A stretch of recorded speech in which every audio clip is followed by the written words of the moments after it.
there's one thing we can all agree on since the tragedy of Ferguson, it is that cops suck.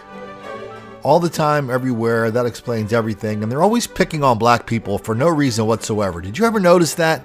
Well, I never did before Ferguson, but now I know that is a fact of life, and I know that because of all these prominent people who say it constantly. Bias can begin with the decision of where and what offenses are investigated. With enough time and officers in a certain location, it's only a matter of time before they find reasonable suspicion to stop, detain, and arrest someone or many people. I think it's also important, I think everybody would agree, that if white communities were policed in the same way black communities were policed, you'd have a high rate of crime in white communities too. What we have to do is end over-policing in African-American neighborhoods. When you niggas gon' unite and kill the police, motherfucker. When you niggas gon' unite and kill the police, motherfucker. When we talk about a criminal justice system, I would hope that we can all agree that we are sick and tired of seeing videos on television of unarmed people, often African Americans, shot by police officers. I was with some young people active in the Black Lives Matter movement. Young lady comes up to me and she says, "You don't understand what police do in certain black communities." Being a white person in the United States of America, I know that I've never had the experience that so many of the people in this audience have had. And I think it's incumbent upon me, and what I've been trying to talk about during this campaign, is to urge white people to think about what it is like to have the talk with your kid. You don't understand the degree to which we are terrorized. And I'm not just talking about the horrible shootings that we have seen, which have got to end, and we've got to hold police officers accountable. I'm just talking about everyday activities where police officers are bullying people. Scared that your sons or daughters even could get in trouble for no good reason whatsoever, like Sandra Bland, and end up dead in a jail in Texas. And here's the craziest thing of all. Despite the fact that cops keep arresting people wildly out of proportion, prosecutors keep prosecuting black people wildly out of proportion, juries keep convicting black people wildly out of proportion, judges keep sending black people to prison wildly out of proportion, and when they get released from prison, black people are sent back in greater numbers, wildly out of proportion. Despite all that, lots of black people are just gluttons for punishment, and they keep asking for more police. I don't know what to make of these stories. New tonight, a big crime sweep in some of Birmingham's housing projects, and many say this is a welcome sight. Officers promising they're going to do more, and the folks who live here say they need this around the clock. Melanie Posey live tonight with the crime bus. And Melanie, you were in the middle of this story today when you heard shots fired.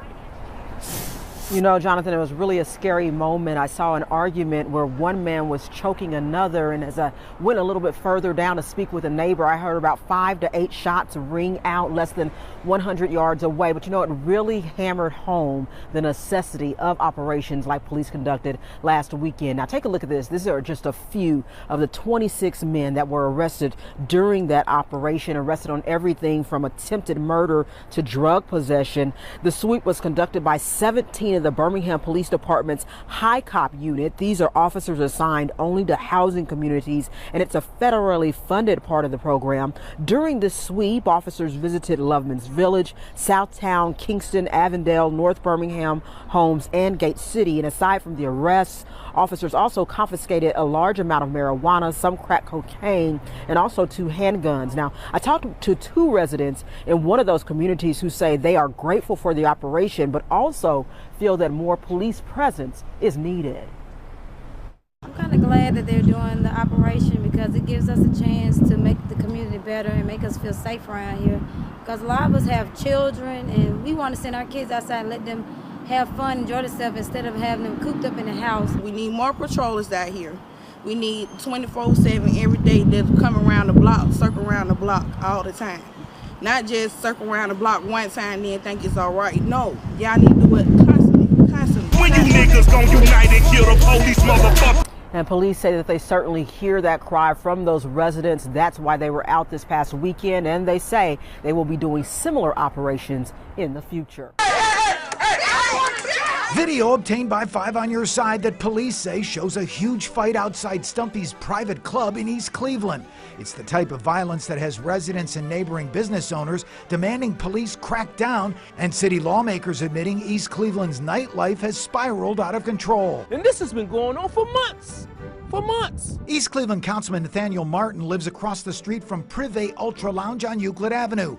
Martin says the nightclub is violating state law, staying open past the state-mandated curfew, generating confrontations, too much noise, and litter. If our police are overburdened, let the sheriff come in and they shut these places down. Okay? Send somebody undercover. I want to know what the hell is going on in there at 4 or 5 in the morning. Part of the effort is to check the occupancy permits of these various businesses. Mayor Gary Norton says his law department is taking action. The East Cleveland Police Department even issued a warning to city night spots on the department's Facebook page. Posting video of yet another fight police say took place at Stumpy's. Close at a reasonable time, which is 2:30, and if you got anything else going on past 3 o'clock, we have a problem with that. Cause to me he ain't do no wrong, just shot a cop. Cause to me he ain't do no wrong, just shot a cop. When you niggas gon' unite and kill the police, motherfucker. Here's a recent story from Philadelphia about a mom whose preteen caught up in a gun battle and died. Everybody pretty much agreed cops should do more.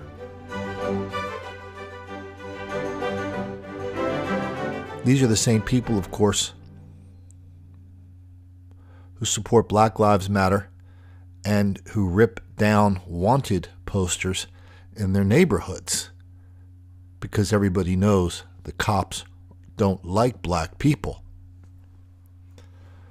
You know, over in Chattanooga, a year or so ago, they ran the newspaper listened to all their people saying, yeah, we want, there's too many crooks here. They're ruining our town. We've got to do something about it. So in Chattanooga, the newspaper convinced the police department, look, here's what we're going to do. Why don't we identify the worst criminals in town? We'll put them on notice. So we either kick them out or arrest them. And that's worked other places. So let's do that. The chief said, sure, let's do that. 6 months later, they arrested 33 people, put them on the front page of the paper in Chattanooga, called them the worst of the worst. The paper put his arms up in a Rocky-like posture, waiting for all the accolades. A couple nights later, 200 black people in a room condemned the newspaper because the only people who were arrested in Chattanooga were black. White people do it too. Why weren't they arrested? The paper chastised, sat in the corner with its little dunce cap. Let's head over to St. Louis, because it's not unusual for towns to have this kind of schizophrenic thing going with the cops. So there was a story in the paper just a few days ago, as I speak this, not too far from St. Patrick's Day.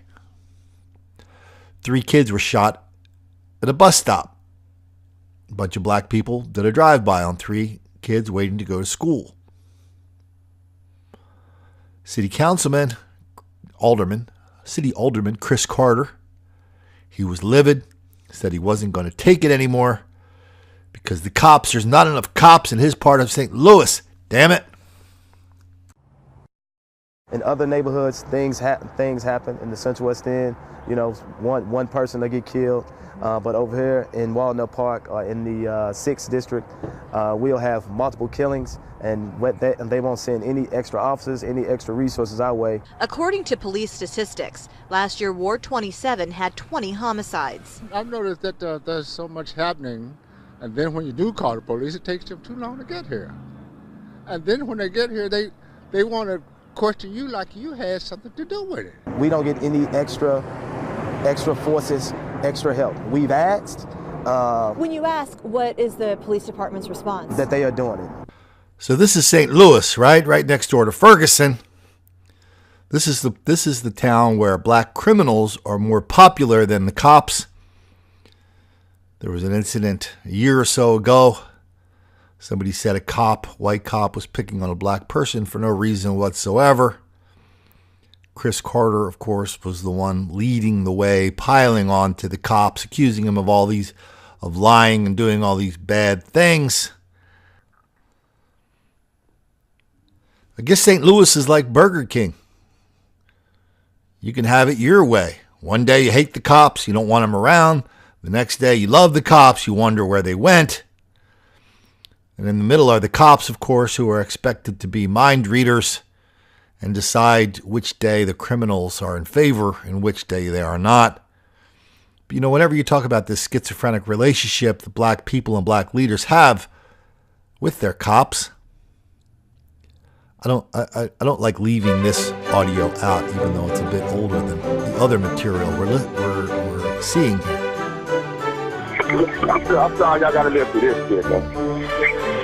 Cleveland Police, dispatch local. I need the police over here immediately. People need to go to jail tonight. Where at, sir? 13615 Kelso. Okay, what's going on? I just got about 100 sorry black kids out here acting a fool. South Cleveland Council, Eugene Miller, in front of my damn house, and I'm sick of this shit. Okay, you said about 100 people out there? Yeah. And what are they doing? Man, just get the fucking police over here, okay? What's your name, sir? Cleveland Council, Eugene Miller. I don't give a damn if it's being recorded. I said nobody has to live through this shit. Sir, the police are on the way. I don't know why you're... Man, no, why? Because you ain't gonna live through this shit. What's your phone number? You don't worry about my damn number. I'm sick of this shit. You just do your damn job. The police are on the way.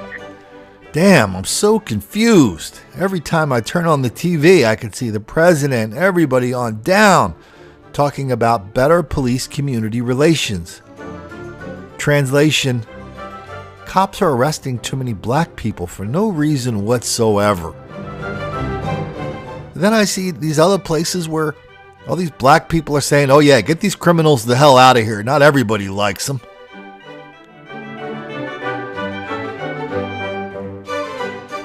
You know, I don't know which it is, and I don't know how we're supposed to figure it out. But until we do, may I offer one piece of advice? Don't make the black kids angry.